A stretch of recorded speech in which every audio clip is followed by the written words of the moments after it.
Good morning. Good morning. Welcome to Rise and Thrive with Dr. J. Nicole.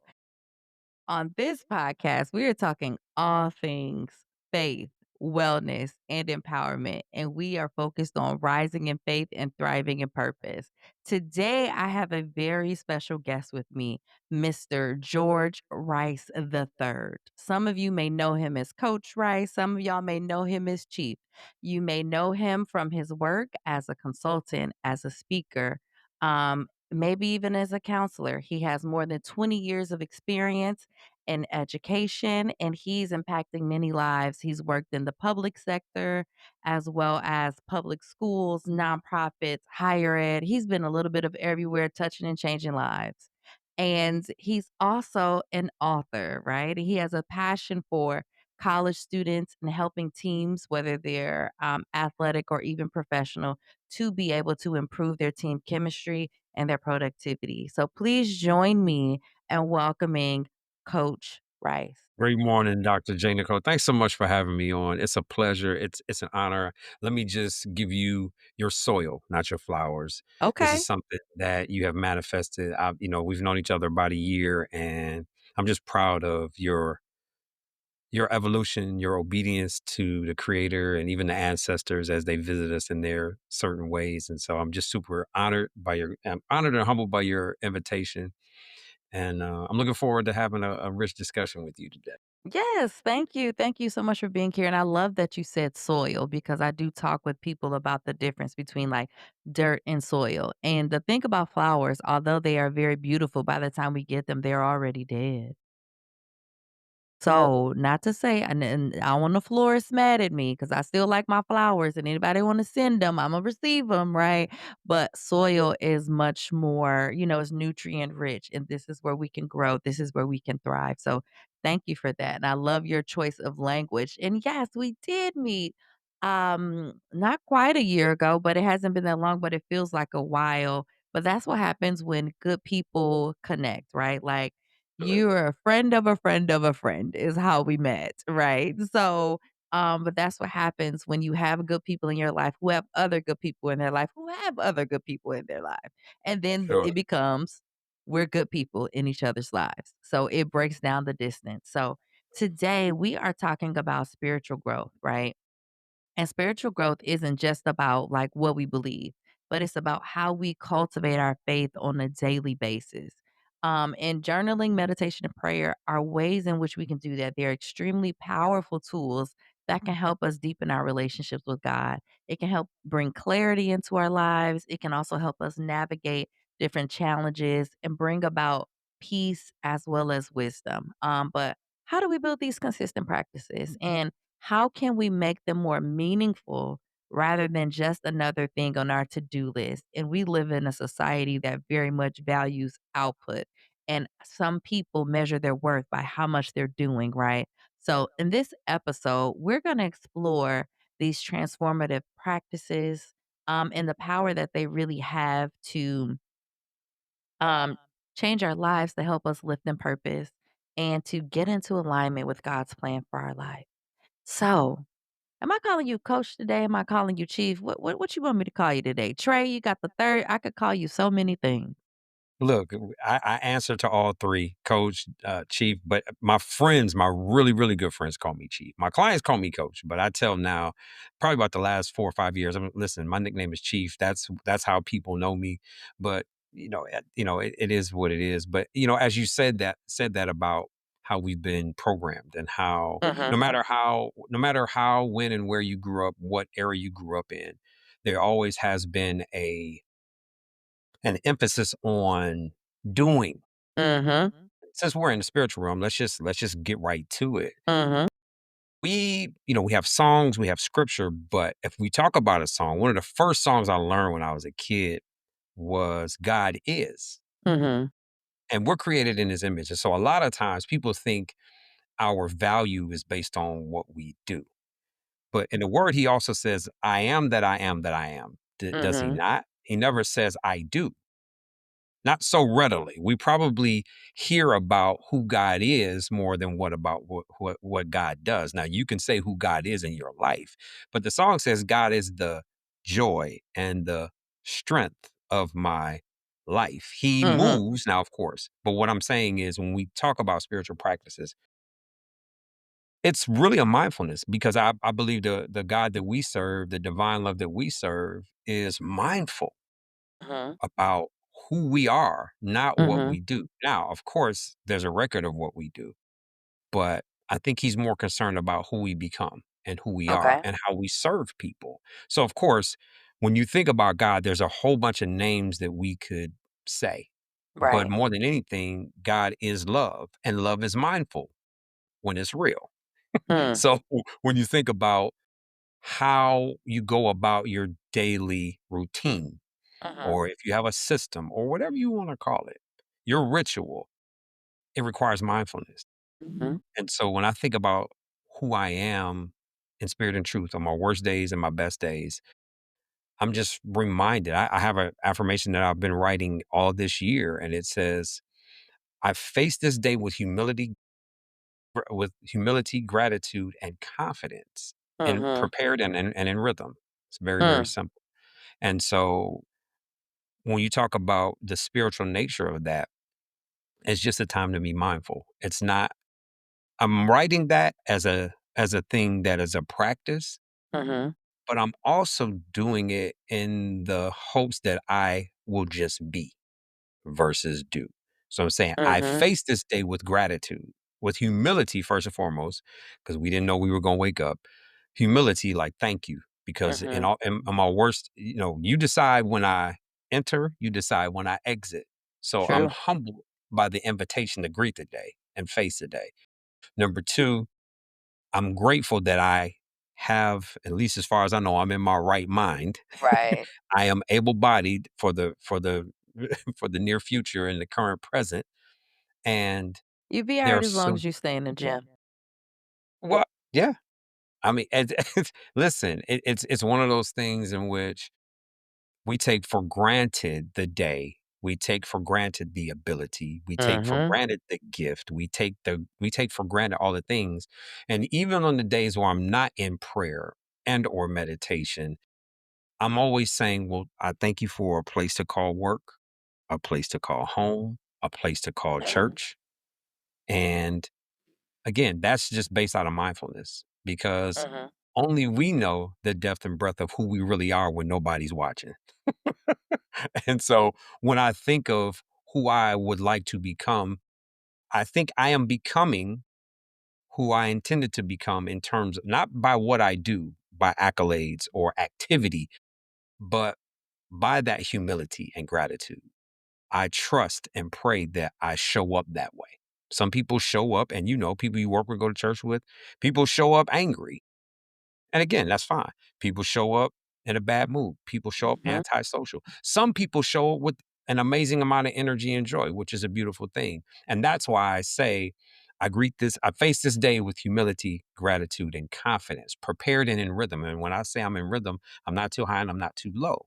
And every morning I take a temperature check of my own self and I say, what's your mood? Is it a smiley face? Is it a middle of the road face? Is it a frown face? And so some days, yeah, I wake up and I'm like, I'm not in the greatest of mood in this moment, but I realize that moment, just like all seasons, don't last, Mhm. and I have control over my mood if I Mhm. choose. If I'm mindful enough, I have control over my mood. I don't have control over my life because we know who has control over our life, but I have control over my mood. So for me, it's an ode to gratitude for the Creator for giving us the opportunity and just being mindful. Like, look, brother, if this is the last day of your life, who did you talk to? Who Mhm. were you kind to? Who would you speak to? Who did you share your feelings and thoughts with? Mhm. Um, and what was it explained and communicated properly? Was it understood properly? So I'm just very mindful of how I approach everybody that I consider to be instrumental in my growth and development. And those who I know may depend on me to listen, not necessarily tell them anything, but Mhm. just allow me to, or they just want me and expect me to be for Mhm. whatever purpose that I need to fulfill for any given. I love how you put in there with rhythm, because when I heard rhythm, I heard flexibility, right? Because there's not just one rhythm. the rhythm is what the rhythm needs to be. So I got from that ease, right? Just going organically. We're not fighting the day, we're not forcing things. So that's what I heard when I heard rhythm, and I really like that part that's in there because I think sometimes we hold ourselves to a standard of best representing the best we've ever done, but that likely happened in ideal circumstances and all of that. So I love to hear that that freedom is in there. So first, let's talk about the power of prayer. The power of prayer and communicating with God and just like what that is, right? Like cuz we can prayer is so multifaceted like and I think even though most people the one of the first prayers they're learning is like the Lord's prayer or like blessing food, right? But talk to me about your understanding of prayer more as a conversation rather than a ritual. For my grandfather, Lawrence Jacobs Sr., born on September 11th, 1911, transitioned on May 11th, 2011, who was a farmer. Wow. He and my grandmother were farmers in Huntsville, Alabama. My people were farmers too. Yeah, Mhm. and when you talk about faith, Yeah. before technology, you Mhm. literally had to rely on every season to do what that season did. Yeah. And you had to plan accordingly, and you could try it without talking to the creator, but it helps a little bit if you do. And so my grandfather to this day Mhm. is the and again, I know he's my grandfather, maybe it's a biased opinion. The thing I hold dearest, not just the lessons he taught me about being a stand-up guy and Mhm. just being a gentleman and doing the best you can and treating people right. The example he set of just talking. When Yeah. he would pray, it never came from here. Mhm. It came from his soul. Mm. It came from a place of, God, you've looked out for me. Look out for them. That's how I really learned that posture of humility, um, and that mentality of gratitude and Okay. humility. And so, just I realized, yeah, it was a conversation. So as our grandparents got older, the cousins, me and my sister, my cousins, we used to make fun of my grandmother and grandfather, not in front of them, but Of it was course. funny. After, as my grandfather's friend, my grandmother is whispering out loud. And she just so it was like a tennis match. So, as a kid, you kind of like. Mhm. But we learned I really and as a grandson of a farmer, a lot of people are upset when it's rainy for too long. I said, "Do y'all realize farmers are like, Lord, please let it rain. We need the Yep. sunshine, but we need that rain too." And so Mhm. I learned by the example of my grandparents. I grew up at Venice. They were at Venice. So if you know anything about Adventism, Friday night to Saturday night, sundown to sundown, that's the Sabbath. And so that they're like, get all of your stuff done before the sun goes down so you can truly rest. And so it was a story my sister told. There were times when my grandparents made sure that they were in rhythm. It's getting back to what we were Mhm. talking Mhm. so that on Friday, all of their work was done and they were waiting. They were waiting and they were inviting the Sabbath in, like, Lord, please give us this rest. This is our day. This is your day. We want to be obedient in our rest, not Mm. just in our work. And so Mhm. when I look at making that connection, I used to think it was just about having a certain place to pray or a certain prayer to pray. And now, as I'm on my walk with the Creator every morning, as consistently as I can walk. But even at times in my car, sometimes I'll drive to work and it's just silent. I may not say a word out loud. It's just kind of like, okay, that's my meditation time Mhm. with God, or just like allow me to be in rhythm. And so there are times I'm like, God, listen, I'm in a season, man. I know you see me. Like, Yeah. I know what I'm gonna do. You know what I'm gonna do. But God, I hope it comes out the way it's supposed to. Or God, why is this impacting me this way? Or, God, I'm upset with you. Listen, and that's a listen, you And a lot of it's people hear that, it'll hit a lot of people's ears wrong. But how dare you say that? Listen, God, nope. look, he already know I'm mad at him. He already knows, I'm but not mad at him in the also moment. this is the most authentic relationship we can have it's also the most secure relationship that we can have.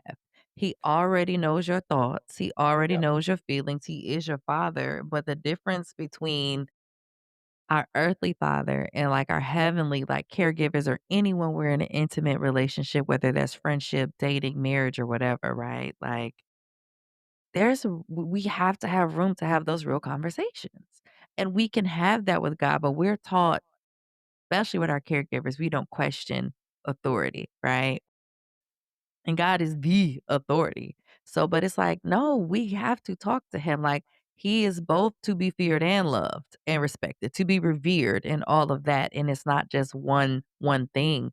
And so I think that's a significant part and a real true marker of an intimate relationship with God is to be able to give him your honest, raw feelings and to be like, I'm not feeling you. So like that's so important because sometimes we do be beefing with God or we don't wanna do what he asking us to do.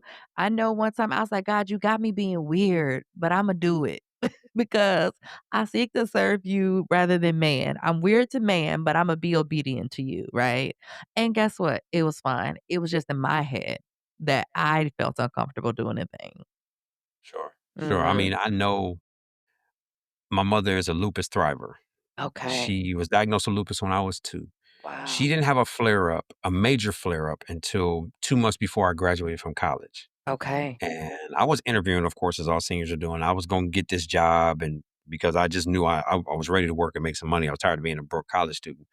But I'm thankful because in the moment I was like, God, why are you doing this now? Mhm. But I realized it brought me back to my hometown of Toledo, Ohio, 419 stand up, Glass City, we representing. But it took me back to my hometown because number one, it was family business. And I for all the Mhm. years that my mother had sacrificed for me, gone to work sick, it was my turn to care for her. But in that same stroke of genius which God is, Genius. Mhm. he threw me into the ministry that I have never let go of, and I'm so grateful for because I believe had I gone and just chased the money, who knows? I wouldn't have been there to help care for my mom in her time of need. And as God will have it, like literally in 2003, I'll never forget. It's been like 22 years. Like, yeah, it was 22 years. She was officially, what they and when you have cancer, they say you're in remission, but then Mhm. with lupus, they say, you're in the clear for a certain amount of time. Mhm. Um, and it's interesting because, you know, it, there were times I'm like, wow, why are you taking her through this? Give it to me. But in my mom getting sick, I go back home. I fall in love with a profession. I was Mhm. pulled to it. I was trying to run from it. And I was like, no, God was like, this is where I need and want you. It's giving Jonah. It's giving Jonah a little bit because you was trying to do your thing. You was like, "I'm graduating from Morehouse. I'm finna get this job, finna get this paper," and running in the opposite direction. And Yeah. it sounds like in the context of this, right, like your mom becoming, sick and having that flare up, that was like the well that brought you home. And it like and Without and question. and you got into position. Yeah. And here, I didn't even give you this. Mm, When they originally diagnosed her with lupus, mm. when I was 2 years old, they gave her 6 months to live. Oh, come on, testimony. So, That's a it long went from 6 months. 6 months to how many years That before it's and, look, like, to the flare up? So, from your the 6 months to live I to was the 2 years flare old up to from to now. And you I said, okay. So okay. again, I go back to my original statement. I face this day with humility, Mhm, gratitude, and confidence. Not mhm, necessarily confidence in myself, mhm. but in confidence who he is. Yes, and what he can and will do. Okay. Listen, I'm here for it. So I heard a couple other things, right? Like so for some people they think prayer or it could be like a rigid thing or has to look a certain way. Like there are things in the Bible that tell us like going to a quiet place. We see a model where Jesus goes into silence sometimes too or out into the wilderness. to pray. So I guess there's different ways. There's also scriptures that says like kind of like go into your secret place, close the door or whatever where you're praying, right? And also to not be like the Pharisees and Sadducees who were like doing it outward for public recognition, right? So even as you're talking, I heard that you pray in different ways, right? Like you Absolutely. is going through that mantra, that acknowledgement and gratitude for God waking you up in the morning, formal prayer, conversations that are happening in the car as you're going about your day. Is there anything else like you wanted to say specifically about that? And how you like, so it came from your grandparents, right? But like, how did you maintain that? Like, think about it. You're out of the house in college, right? In Atlanta is the backdrop, right? Of being a college student. How did you maintain these practices through different stages of your life? Well, I didn't. I'll be honest with Okay. you. Mhm. Mhm. Un It seemed like I would only pray when things were looking like they were going wrong. Yep. Freshman year, 2 days, 3 days before Thanksgiving, Leon Anderson III, who was from, Jackson, Mississippi, was like, "Yo, man," we were all, because of course, all of us had that boo at home. We thought we was gonna be together forever, forever, ever, forever, ever. That We was high like, "Yo, school man, sweetheart, you that know, young man, love. I can't wait to get back to my girl, man. I can't wait to have some of my mama's food. I can't wait to wait. I can't wait to see the homies, hug my granny's neck, so on and so forth." Mhm. So we're like, "Okay, look, let's get it popping." So, okay, well, look, let's see if we can get somebody to go get some drink for us, right? Boom. Mhm. So I was like, "Okay, well, hold tight, man." So I go upstairs to see if the homies wanted something to drink. So I get sidetracked. Mhm. They up there playing spades, talking mess, whatever, whatever. Mhm. About 30 minutes goes by. I'm Yeah. on the second floor of Huber Hall. Shout out to Huber Hall. I go back downstairs to the first floor, which is where my dorm room was, but Leon stayed on second floor. Okay. Only find out Leon had gotten shot and killed. He didn't wait for me. He went to the store. Whoa. And it just so happens that there was a guy who had been on a killing spree. So I guess he had murdered 2 or 3 people up in the people that used to be called Ashby Street. It is now called Joseph P. Lowry Boulevard. A guy, I guess he just pulled out a firearm, and, Leon ran.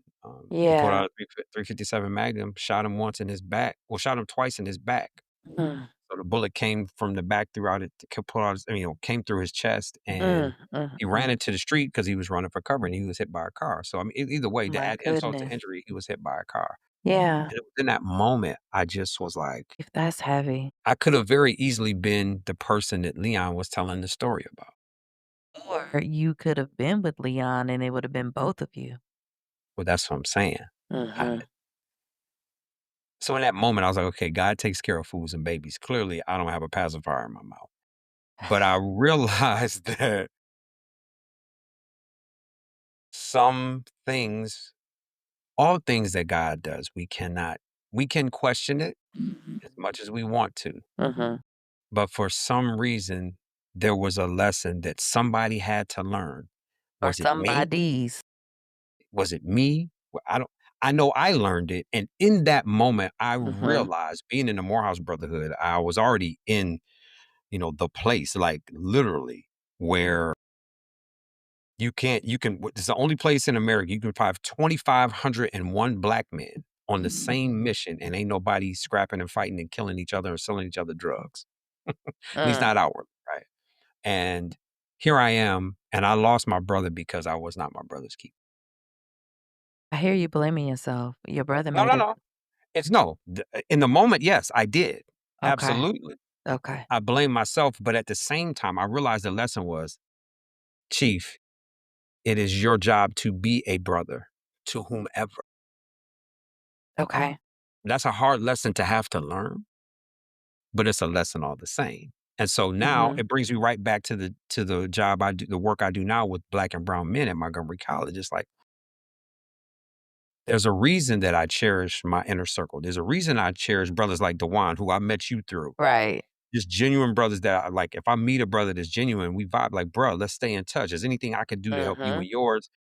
Say it. I would, if I can't do it, I'll find somebody else who can.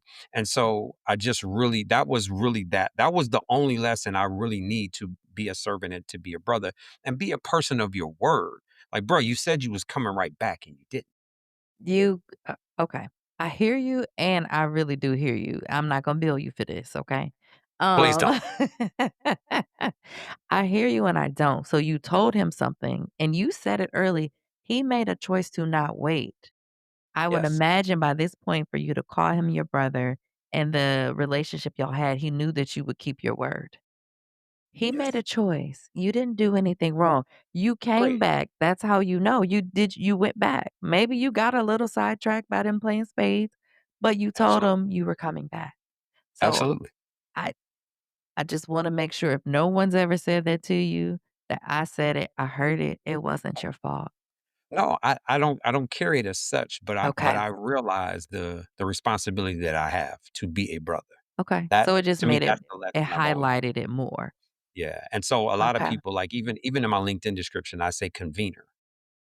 I'm not Mhm. necessarily I'm a connector, but I'm more of a convener. Mhm. I'm known for introducing people, getting people in the right atmosphere to say, Mhm. "Okay, look, just good people." Like, that's how I met you, right? Mhm. Dewan is another connector and convener. I mean, Dewan is another connector and convener. He was like, "No, come on." I mean, it was the same way. I went to go visit my friends. Okay, so there's a whole lot of connections and convening that happen, right? So my boy Tourget, we did our masters together at University of Arkansas in higher ed, and that's so funny that you and I never met when I was in higher ed. That we met after I left higher ed, right? Right. So me and him in the same program, we shared the same last name. That people thought we were either related or married, and it was hilarious. We were like, we don't even know each other, but went to visit him and his wife, she also works in higher ed, so I was able to witness their, like, love story. They met at one of the conferences. I can't remember if it was NASPA, placement exchange, or whatever, but it was so cute. And, so have my own relationship with her too, talk to her more than him now, most of the times, but That's she okay. knows Dewan, so she's from Chicago, went to DePaul, and had, like, the whole Chicago connection, met through the field, and then she's like, "Oh, well, some of my friends are here from a conference," so it was, Dewan and Alandis, and so we all met up at this food hall in Charlotte, and they were like, "Hey, well, we're coming to DC for his birthday." Oh, Dewan's brother was there too. Okay, yeah. And Good dude. so yeah, yeah, yeah, and so they're like, "We're gonna be in DC, we're coming for Broccoli City." So we're like, "Bet, hit us up, we'll pull up or whatever," and sure enough, they follow through. Cause you know, people say that, and then it never happens. It'd just be like, "Oh, yeah." And so, no, we spent the whole day with y'all. Like, I really thought we was just gonna come, go to brunch. Next thing you know, we had karaoke. And people was hungry again, so then we went to Stance, and if you're in the DMV, you know what we talking about. Oh, And goodness. and then we finally shut it down, but easily folks coulda kept going, For sure. easily, but Absolutely. it was just a good day, and what I will say that I appreciated, it was me and my homegirl, and we were with a crew of all men. It was like like 8 of y'all. By 8 of us, yep. And the whole time, I felt so safe, I felt so covered, and some people, they would just feel uncomfortable just being around that many men, but y'all were just yeah, like I said, I just felt safe, I felt covered, and it was a great feeling, Well, thank you. and so I Like I said, I appreciate think that. that's probably one of the greatest compliments I've ever gotten from a woman Mhm. when you said, "Just think," and again, let's speak freely. You were like, you're like, "Chief, thanks for," it's just good to be around, you know, like, safe masculinity, Yes, like, for safe real. masculine energy, yes. And yeah, that's what you said, safe Mhm, masculine energy. I was like, "No," I said, "Listen, no, thank you for acknowledging it. Thank you for sharing it. But I thank, of course, the creator mhm. for finding out robbery for us to conduct ourselves as gentlemen Yes. in every form and fashion. Like, of course, we hanging out, whatever. Yeah. But it's like, no, man, I mean, and again, good energy recognizes good energy. So here True. we are. True. True, true, true, true. Okay, anything else on prayer before we jump into journaling? Yeah, I think I'll say this. My thing with prayer is even for people who think they don't have time, How can we not have time? But okay. Even for the people that feel like they do not have time, Mhm. just imagine saying that you don't have time with the person that provides the time that we actually have. Mm. I say, even if I'm running late, I oversleep, I make sure no matter what I do, it's have your way. Come on, surrender. Jesus interceded to the Father. Mhm. Amen. Amen. In other words, there's too many things right now to call by name. Lord, have your way. Yeah, there's an acknowledgement. Have your way. Yeah. I know I'm being mindful of you. Lord, have your way. Mhm. Lord, Yeah. allow it's not what you allow me to do today. Lord, allow me to be. Allow me to be quiet Mhm. and Mhm. listen more than I talk. Lord, allow me to be in a space as I work with men and help them evolve that I never raise my voice. I started raising my voice in my I was gonna household say, but about 10 depending, years. sometimes it's appropriate, right? But some people, they use that too much. But you set the tone, and I love that you recognize that, and they be like, "Chief don't raise his voice," or "Coach don't No, raise his voice." no. Mhm. If I raise my voice, it's in practice, and of course, so they can hear me. But in terms of me yelling at players, oh, I stopped that. I stopped that after during my first year of coaching. Really quick story. I don't profess to hear voices. End of my first no, end of my first season, crosstown rivalry. Gym is packed, sweaty, funky, nasty. We are losing by 15. We can't throw a pee in the sea, right? So I take a timeout and I'm yelling. Can't hold on. That was so country. We can't Can't throw throw a a pee in the pea in the sea. sea? I I'm have from the never heard that. Midwest. Listen, and I be telling people how country my family is, and you took it up a notch. My people are from Jackson and from, like, George from Atlanta, right? Like, from Colley Park, So but so, okay, that's where the Huntsville, Alabama comes out in me, but as a basketball coach, you say they couldn't throw a pea in the sea. In other words, you got to be terrible not to be able to throw something in the water and it don't touch the oh, surface. I understood it, but I said, "Oh, that's country. That's So, giving you don't believe fat meat greasy," and I'm like, remember the first time I heard that. I digress. We have a way of so speaking that's so we really different, do. but go And ahead. so I'm yelling and I'm like, "What are we doing?" And I'm like, and literally, like I always pull my team away from the stands because Okay. what we're talking about is family business. Okay. So my team is in a half circle around me, and my assistant coach is to my right, and my players are in front of me. And all of a sudden, I heard a voice said, "Talk to them," Uh-huh. Yeah. and I stopped, like in the middle of my rant. I said, "And Huh? I literally, like Gene, Doc, it's loud. My No. assistant coach is there. Nobody else is behind me. Listen, you don't gotta I explain turned it to around me. Uh-huh. and I said, and literally this quiet at this volume. I said, "All right, fellas, here's what we're gonna do. You sub in for him. You sub in for him. This is Mhm. what we're in on a make. This is what we're in on a miss. One, two, three, dominate." These dudes go on a 13-2 run. Mm. Mm. Now we end up losing by 3 points. But Y'all closed that gap. what I do realize is that energy is never created nor destroyed. It's transferred from one party to the next. So if I'm Yes. yelling and I'm rattled, when they hit the floor, they gonna be rattled.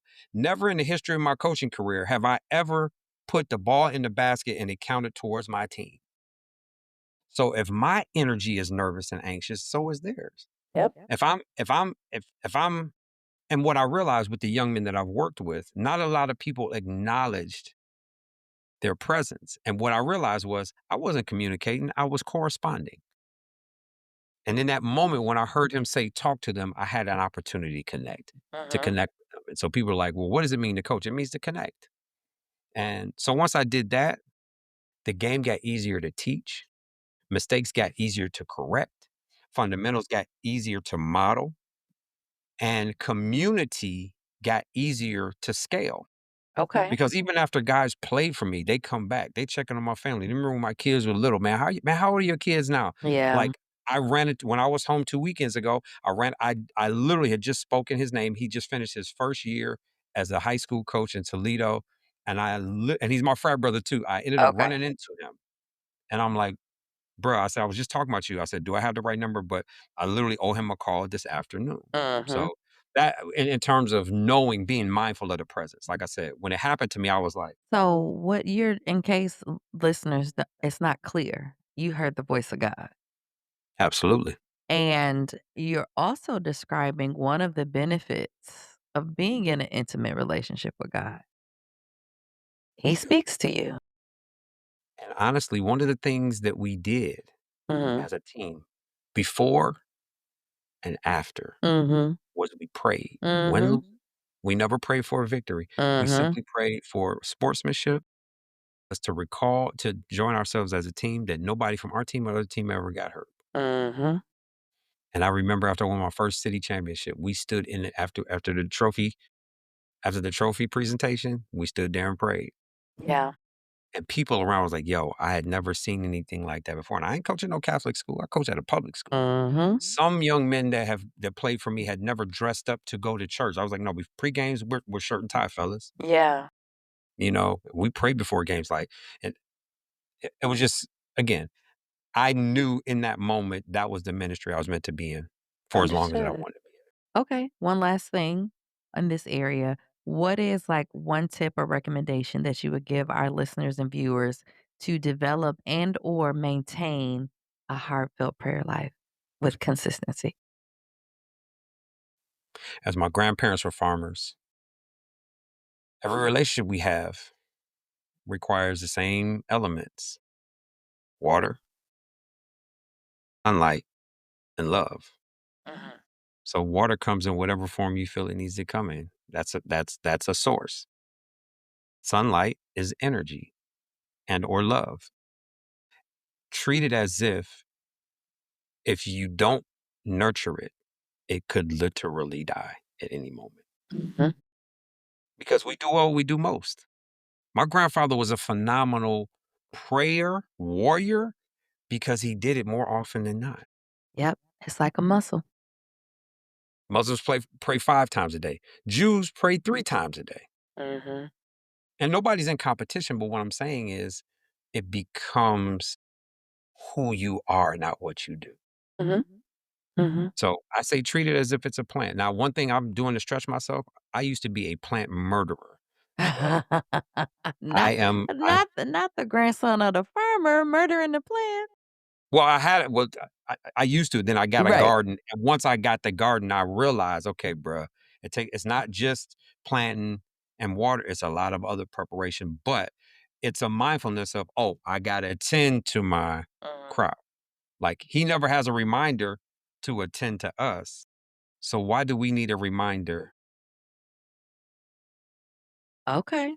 Okay. It's so much in there. Because I can to get commune going. with him?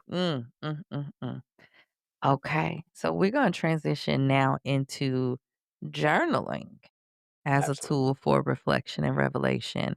And y'all, this is one of those things that has completely transformed my life. I've journaled in the past, and I would treat journaling kind of like how you described prayer, like earlier in life, where I would just journal when things got really, really bad, right? Versus just consistently journaling. And it was helpful during those times because it helped me process feelings, get things out. I used to be more creative and I would write poetry and things like that sometimes to process. Over the summer, I wow. I was going through this whole transformation with God and I knew it was happening and I could see that he was answering my prayers and giving me clarity and even the humility and vulnerability to like talk to him, right?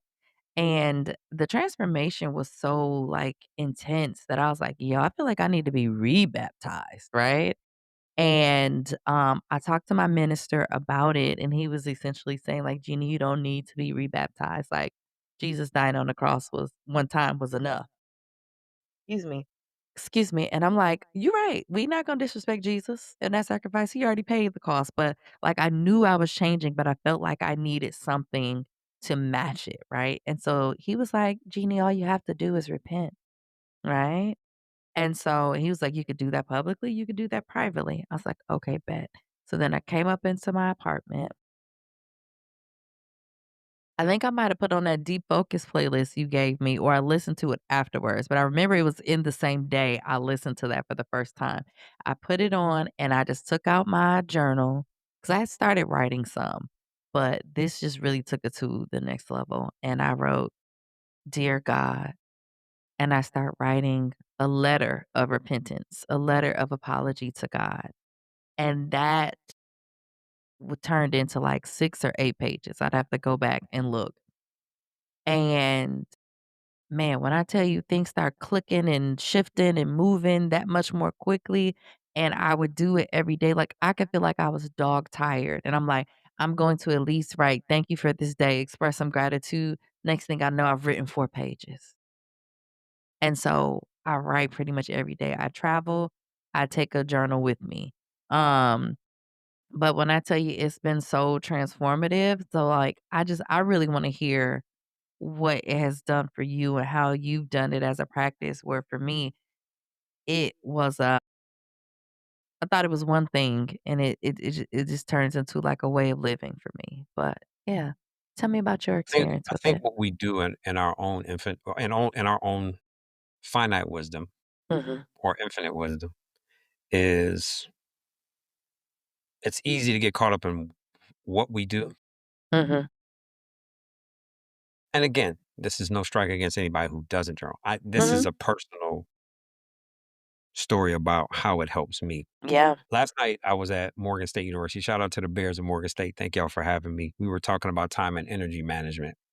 And I told them there are a couple of things that we go through in any given season. It's the 3 R's, which is recognition, Mhm. relationship, and Mhm. reintroduction. So if you Okay. think about any time you've been in a scenario, that those are the 3 R's, not reading, writing, and arithmetic, as our grandparents told us, because our grandparents told us and parents told us wrong. I was like, look, only one of them starts with an R. But anyway, I digress.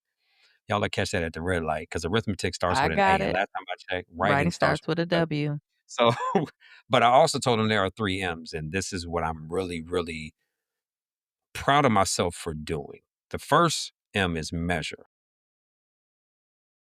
You want to change things. Nothing changes without measuring. So if you have a problem with your car, before they work on it, they have to measure. Before you get that fly haircut that you got, Dr. J. Nicole, they have to measure. Listen, Before you fit into my that, barber's the episode before you. Yeah, you right. okay, It's a skill. before you fit into a suit, you have to know the Measurement. measurements. Before you try, you have to know the measurements. And when we measure, we have an opportunity to create momentum. But Okay. that's not the second M. Oh, The second M is mastery. okay. We can't master anything we haven't measured.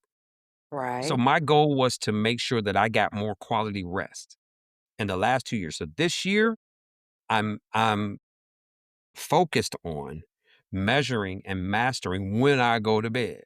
Like, bruh, get your butt in the bed. Like, stop playing. Mhm. You're already an early worm. Get be prepared. Get in the bed so you can have the quality rest not so you can be who you need to be Yeah, on not any so you given can day, do. right? So now there's the measurement phase. So again, entire 2025, Mhm. I've been writing. This is what I'm writing every day. My word for this year is single tasking. Uh. So, it's 2 words, but I'm with you. Or did you give it a little It's hyphenated. uh-huh. Single tasking. Uh-huh. My phrase for the year, it's part of the process.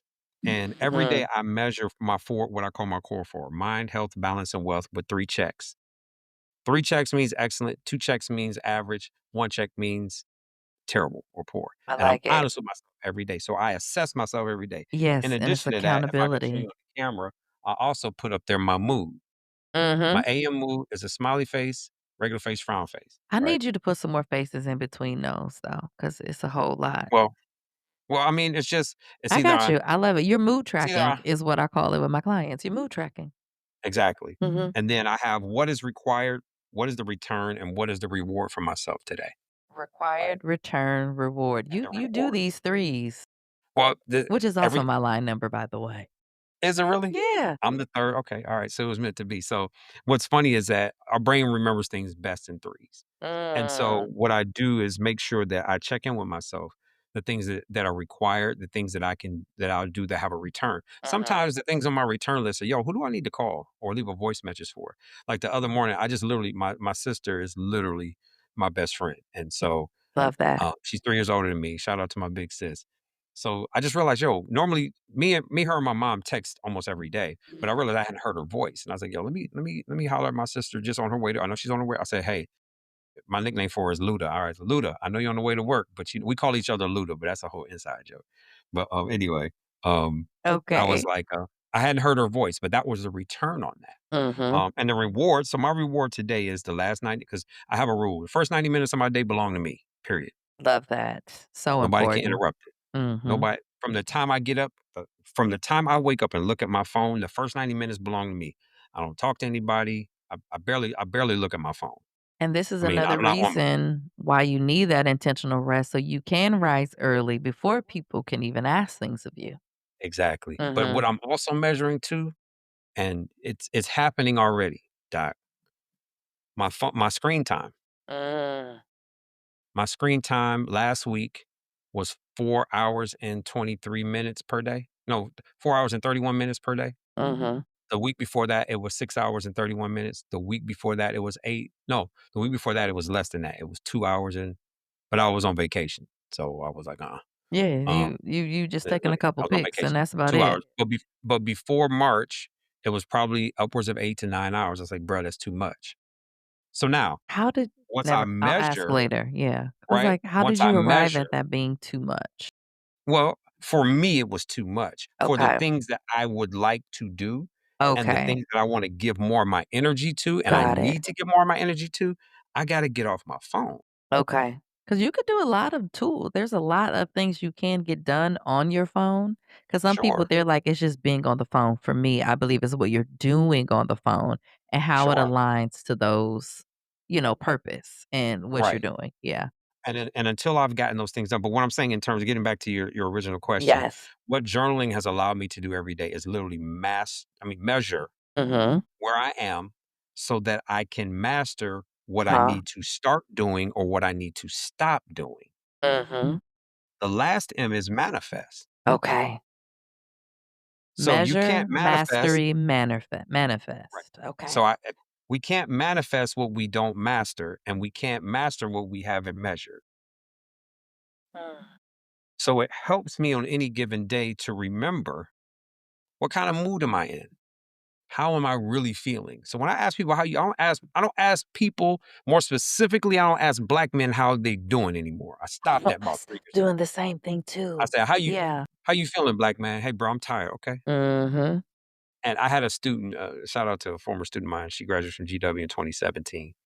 She recently lost her father, Mm. and so I was like, "Hey, sis, I'm just checking in on you. How are you feeling?" She was like, "I am." Mm. I That's was like, rich. That's "Say less." yeah. I was like, "Say less. I appreciate your authenticity. 'Cause I I and just am." in case listeners and viewers aren't catching that, right? Sometimes for people, a way for them to even recognize their humanity is because they can feel things. Because some people go through it so deep that they're so numb that they're disconnected.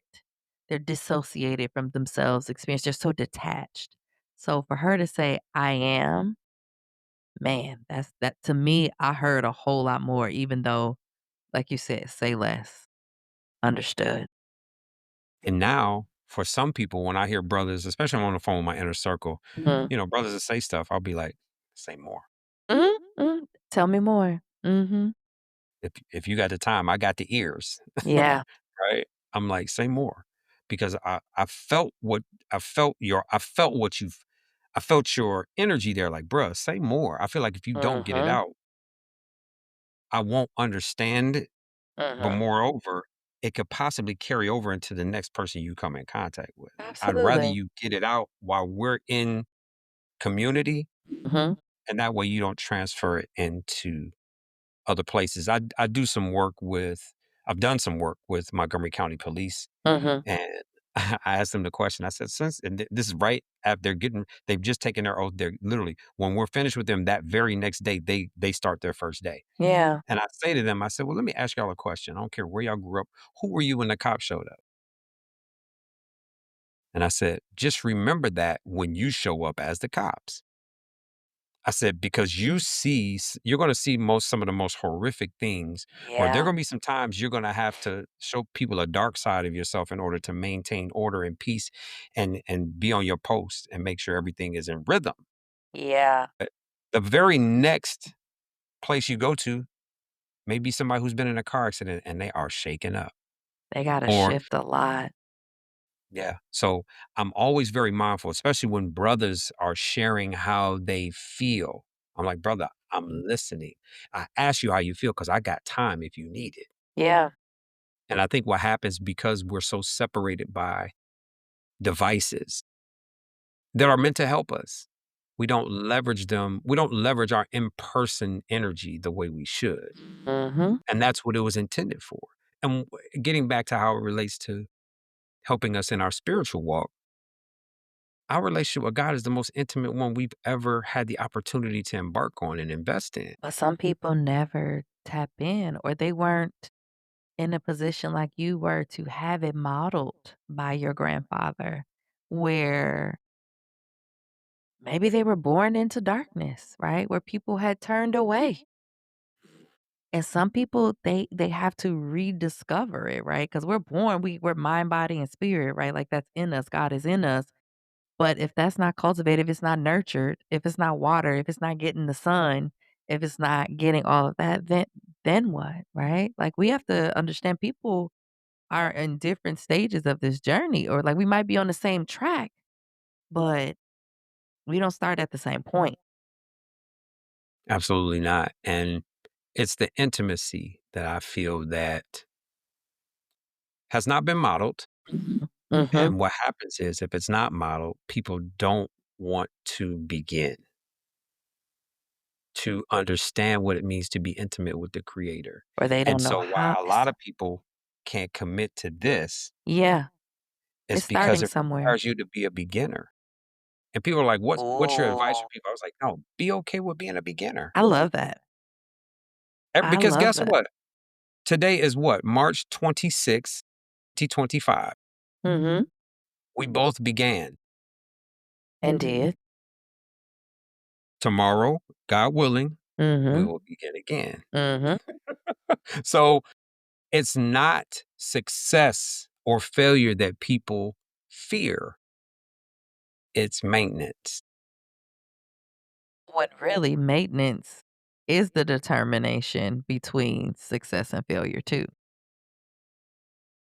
I'm with you. I'm So tracking. we could easily go from 3 to 5 M's: measure, momentum, Uh-huh. Mastery. mastery, Manif manifestation, maintenance, Maintenance or could go before and after that. But it's doesn't still in matter. it. I think you gotta update them, because not saying those other M's, I feel like we're missing some of the things that are not gonna allow the people to be as successful, right? Because Very true. you know what I mean? Because there's a lot of steps in there, and sometimes people tell you what to do, but not the how, and these other M's are the Sure, hows. They are the sure, bridges between your core M's. You're welcome, sure. you can use that. Didn't I just bring this up? I'm What talking we about not gonna do here. calling them the bridges between your core M's. Okay, Okay. All right. Okay. So, okay.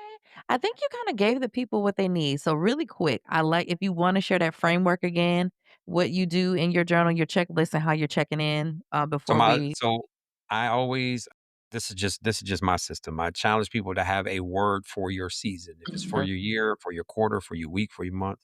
From there, have a phrase that means something to you. So for instance, 2023, I put as my 3 statements, my sophomore year of high school, that's when I played my best basketball.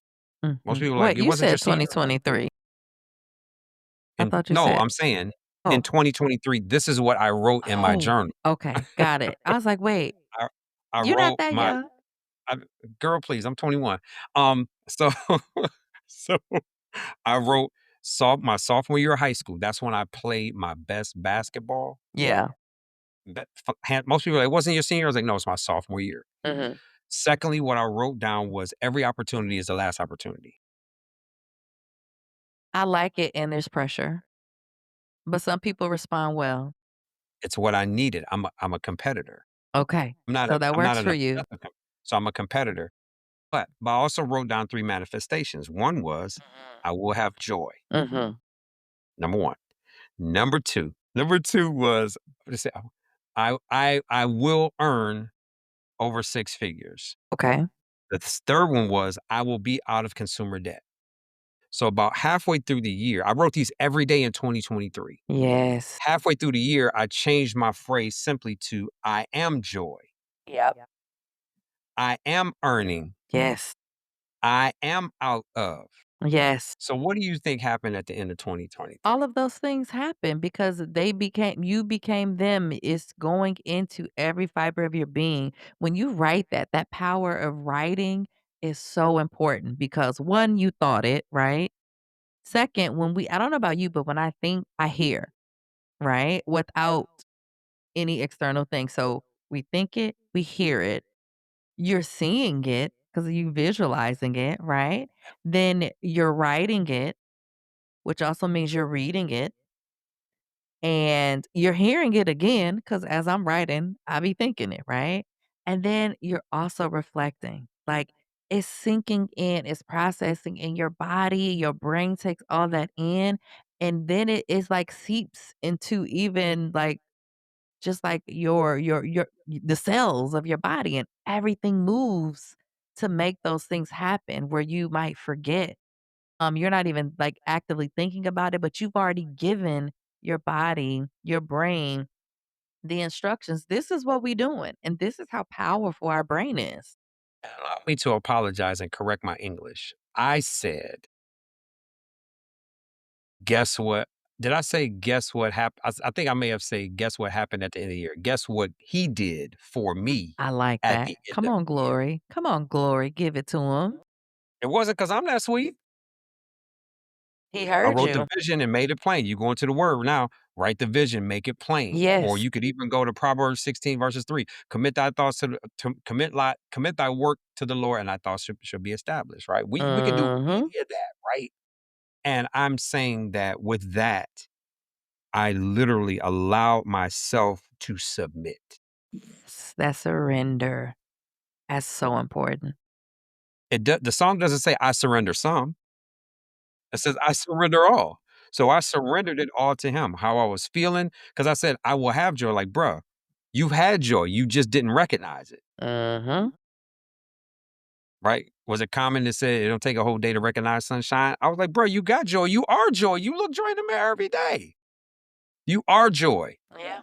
You Yeah. are joy. Even on your saddest day, you are joy Yeah. because he is joy. We're a reflection of him. So when I say require, return, reward, I make sure I don't overload myself on what I feel like I have to do. It's Shouldn't on required. yourself. Mhm. Yeah, it's required. Like, what's required? Okay, is it my day to make dinner? Okay, got to make dinner or get dinner. Either I got to make it or go get it. People gotta eat. Re- Return. It's like, okay, what energy am I going to give to the world? Not expecting anything necessarily in return, but at some point it will come back. I love that And because how will I reward myself? some people think that that return might be like return on investment, and you're like, "No, how am I giving back?" I Yep. love that. And the last one is reward. Mhm. How will you reward yourself for the day? Some days it's just like, you know what? Like today, it's early bedtime, right? What's early And bedtime? early bedtime for me, which is really going to be it's like it's before 9:45. Okay. At least I'm in the bed. I'm in the bed. No phone, no book, just in the bed. Mhm. Mhm. And last 90 minutes. So my last 90 minutes would be mobility, meditation, maybe write out how did I feel throughout the day? And Mhm. here's a prompt if anybody wants to use it. There's 2 questions Excellent. you can ask yourself on any given day. Number 1, When you wake up in the morning, simply write. And I only give myself a half a page to write each day so I don't get long-winded on purpose because I Mm, want to get to the point. I say, "What do you know?" Like today, what do you know? I don't care what it is. Doesn't matter. What do you know? mhm, The question at the end of the day is, what did you learn mhm, about yourself, about others? mhm. Period. And it's just interesting. As I get brainstorms, I write them there. If I hear something that I really liked, or if it's a powerful question that I feel like I need to ask my clients more, ask myself more, ask my students or my friends, or some days it's Mhm, just taking a walk down memory lane. Y- mhm. Or just some days it's literally it's just it's I mean listen, look, okay, literally this is January 28th, 2025. I feel like I try to make my life an almanac in some way, shape, or form. This was Now, we grew up in a different era. Some of our listeners and viewers may not know what an almanac an is. almanac, okay, if okay, so Dr. J, your birthday is coming up April 13th. It You is. So if we wanted to know who was born, who died, what the stock market did on April 13th, 1972, 1964, 1913, we could find out what Come on, happened on April 13th, 1913. 1913, Yes. right? That has a significance to you for so many reasons. Mhm. We could find out. And so what I'm saying is a lot of times people say, "Well, yo, I forgot." I said, "Nah." And I tell my students now because I'm really trying to get them to get to a place where they realize, and research shows that when we write things down, we're 42% more likely to execute them or remember them, Go ahead. Drop them right? stats. That's research. Yep. Don't argue with me, argue with the Yep. research. So on January 20th, 2025, here were some of my closing thoughts. My PM mood was a smiley face. And I said dinner was a hit according to the family. Um, I wanna know what was on the menu, but I that's don't me I separate. yeah, okay. I'm a foodie. Here's what's interesting. Here's one thing I said to myself in my journal. Mm. Today I feel seen, heard, valued, and appreciated. Yes, that's such a wonderful feeling and experience. I also said momentum is an elixir we must sip before we embody mastery. Okay, Elixir. That was random. I just happened to open Mhm. it up. Mhm. So I don't even know where that last thing came from. Listen, but that's how God shows up. I went back, I sent my line sister a photo. Hold on, let me find this because this how God be working. And a big this podcast is about giving God the glory, right? So Mhm. she went with me to the continent. So we spent like all of December on the continent and oh shoot, where I'm is it? jealous, by the way. Hey, don't I'm have to going be at some the point. continent is wide open. So so I wrote this in my journal on November 21st, right? Didn't tell anybody because what's in there is between, just me and God, unless it comes up like I'm about to share now. For And we sure. were together. Obviously, this was a spiritual experience because my trip started out, it was just supposed to be me graduating or celebrating my completion of my doctorate. And then God was the one that told me to book my flight toward December. Like, I was going by myself, but I, opened it up to people. She decided she was gonna come, and then it turned into, "Well, you know what? I don't wanna just go to the continent and take, I wanna give back. So let me add some service in at each country where I'm visiting." And then my minister comes up to me and he was like, "Baby girl, you trying to take some Bibles with you?" That's not his exact words, but he was like, "What you be open to?" And I was like, "Absolutely." So then it turns into a mission trip. So I thought it was about me celebrating. Then I was like, "Let me give back." And then it was like, "And you about to spread the good news." But so she and I, we talk a lot about our beliefs, our faith, and we got closer on this trip too. And so at the end of the trip, she said, "God told me to tell you something." He said, "Give him 6 months and, shoot, what's the scripture? The be anxious for nothing, but through prayer and And all things supplication." Yep. prayer, supplication, yep. "Make your request known to God." Is that in Ephesians 4:6? Something. I'll look it up. Sounds right. But so she's telling me this is a month after I've written this, and I went back. God took me to a page because He will take us where He wants us to be to I see just the looked at alignment. I flipped to this page and it said, I wrote, "My life will look completely different in 6 months." Now let me see if I can read this. Oh my goodness. "You've made such dramatic changes in my life. in 5 months. I know that this is just the warm up. I had written it, forgot I wrote it.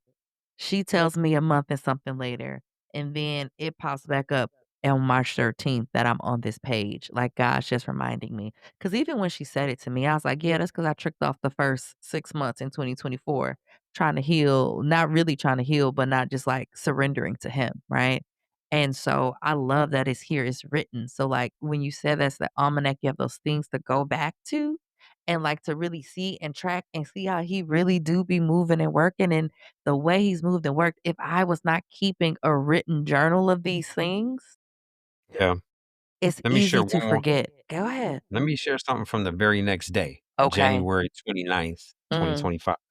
My PM mood was smiley face. I said, yesterday was a reminder of what delaying fun and connecting with people and taking care of self can do for my confidence. Mm. I don't know where that came from, but I recollected all of the events of the day, I would and that encourage was you to what I got. maybe expand beyond your half a page, and I get why you have it, right? That can help with the consistency and maintaining the habit because there are things you could be repeating. So, as simple as that dinner being a hit, your family giving you that feedback, and if you remember what it is, you can do that again, and they can feel seen, heard, understood, and valued that, "Dad listened.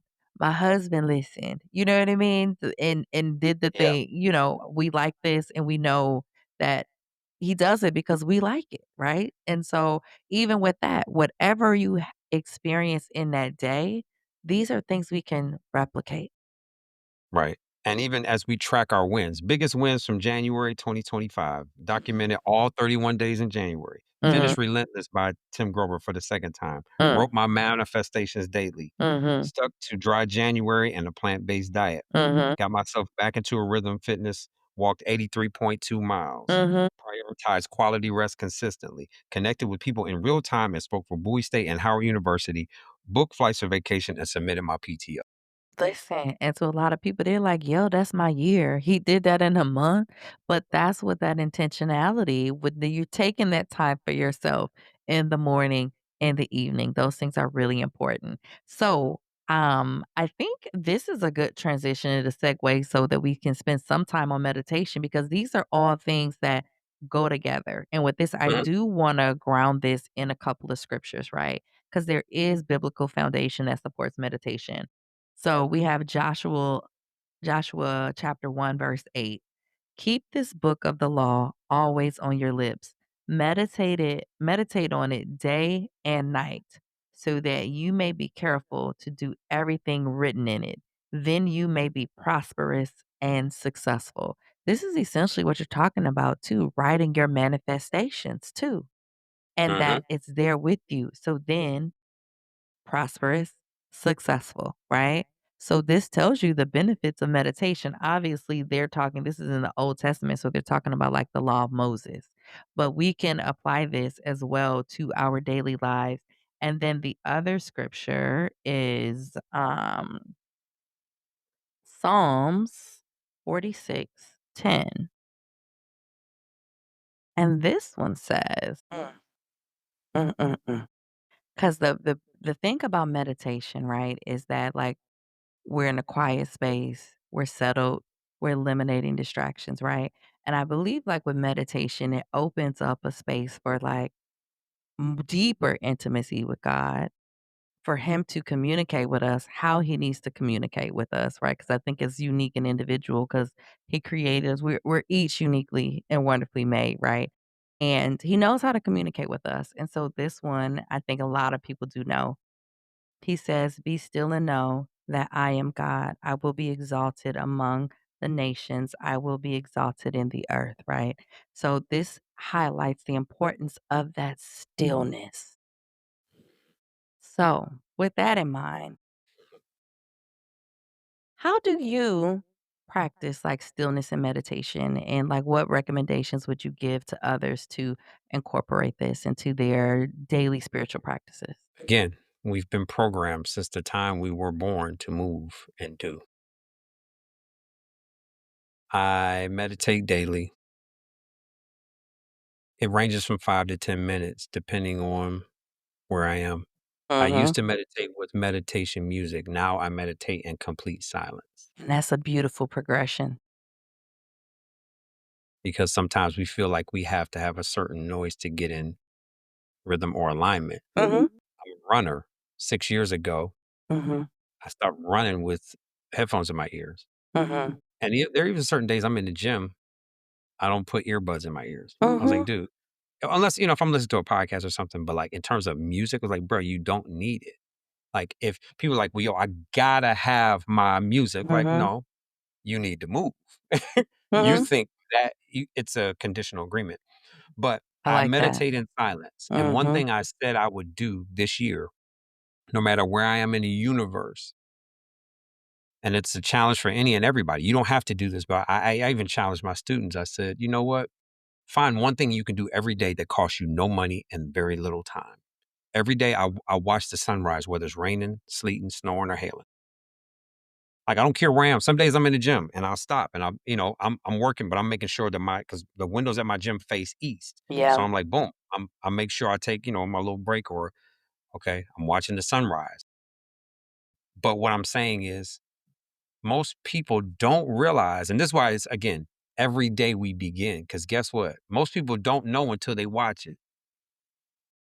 Every day I watch the sun, it has not risen in the same place ever. No, it doesn't. And I know that from my morning, like, wogs, as I call them, because 'cause they're more walking than jogging, but, Sure. But it's a beautiful thing. I say God is the most yes, beautiful artist ever known to ever. man, woman, and beast. Mhm. Because when I just, even as I watch sunsets, right? I love watching sunsets. But again, that comes from my parents being people watchers or those they used to say as a kid, you know what, baby, best things in life are free. And they certainly are. Mhm. And to watch the sunrise. And again, you don't have to be this namaste with if you can just enjoy the quiet of yourself No for matter 3 where you minutes, are. 4 Mhm. minutes, 1 minute, just take a moment and listen to yourself. Breathe. You can be. And again, I challenge people, if you think you got ADHD, okay, fine. We all do to some degree, and it's a badge of honor. We have so many things distracting us. Who it's hard to maintain your focus. Start Mhm. over 30 seconds. Yeah, Like if start you somewhere. breathe deeply for 30 seconds, it's a beautiful thing. But even in that, you're doing something still, right? Yeah. Yeah. So yeah, it helps me. It helps me be. Mhm. And I know another tool that and what I love too when you were talking about, like, your progression when you started with music because sometimes it creates the environment. It eliminates the typical distractions, right? So it's a signal, like you said, like the conditional, did you say conditional relationship, conditional connection? What was the word you used? It's a conditional behavior. Like you Yes. feel like it has to be this condition in order for me to have.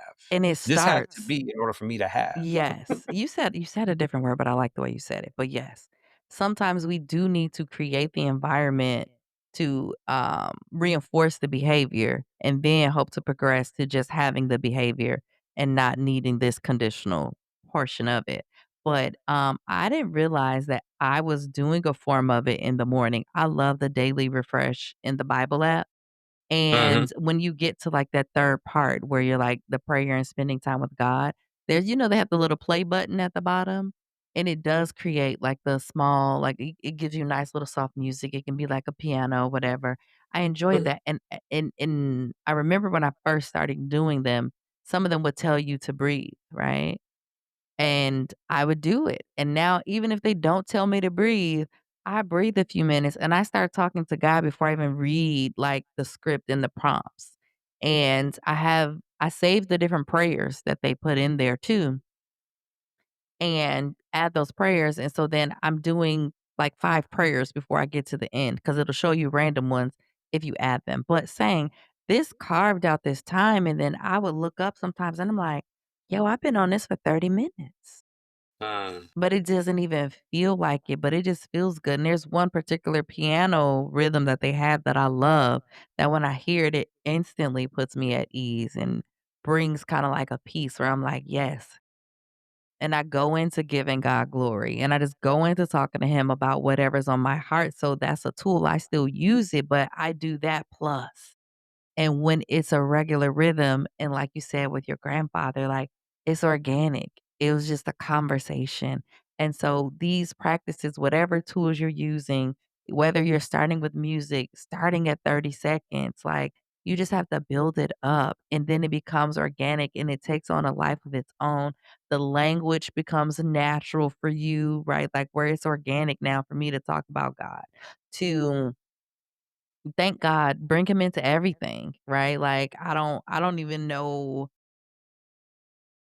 well, it depends on the space where I'll acknowledge him, but yeah, I mean, pretty much everywhere now that I'm just like, "Oh, thank you, God. Oh, Father, thank you." Like, "What we eating for breakfast today?" Like, talk to him about everything, and so I think people can even take those things for granted, or they're worried about, like you said, I don't profess to hear actual voices, right? Because you don't want people to think that you're hallucinating. No, not no, I mean, I don't believe I was blessed with that particular spiritual gift. Now, I've been blessed Oh. with others, but what like I said, But I the voice don't. of God is different. It is, but that's what I'm saying. I can't Mhm. tell you if it's a man or woman. I just heard a voice. I don't Uh-huh. know. I just know it was nobody within 5 feet of me, Yeah. and it was as plain as day. Like, Yep. it was like somebody was standing right next to me, and I was like, Had you had that experience before? "Never." Okay. So that was your first time. Has it happened since? Yes. Okay. Okay. Because I think once it happens once and you register it, you get more comfortable with it, and sometimes and it's so clear. It's so Yeah. clear. Um, I don't know if everyone can or gets to hear him that way. Right, because he communicates to us all differently, but I would love it if everyone could, because I know what it feels like, felt like anytime I've heard him like that, you know? Eh Sometimes he speaks to us retroactively through other people. oh, yeah. I be getting that all the time too, like, "Okay, got it, got the message, Yeah, and not received." even necessarily what people say, but what people did. I remember more about what my grandparents did. I Mm, remembered a lot of what they said, mhm, but I remember more what they did and how they did it okay. in spirit and truth and as authentically as they could have. My grandfather, George Sr., the original Coach Rice, may he rest in peace. Boy, I miss you, man. He used to say, he said, man, you don't eat because you're hungry. You eat to keep from getting hungry. You can apply that to your life however you want. Uh-huh, being You fed. don't eat because you're hungry. You eat to keep from getting hungry, but that's all about maintenance. There you go, I love how you brought that back around full circle. Okay, so wow, that was so good. That was so good in there. Any last comments on meditation or journaling, prayer, how they all connect together in your opinion before I take us out of here? What I said to my students at Morgan State last night, your system, your results. Love it. And no Simple. judgment. Make it what it needs to be for you. I love that Your so system, much. your results. And, Okay. one thing I used to say to students, even I say to them now, they'll look at their grades, they're like, man, I did terrible. I said, wait a second. First of all, what we're not going to do is beat ourselves up. Right. That's what we're not going to do. Right. Mm-hmm. Number two, I always ask them two questions. I said, okay, are you happy with the result?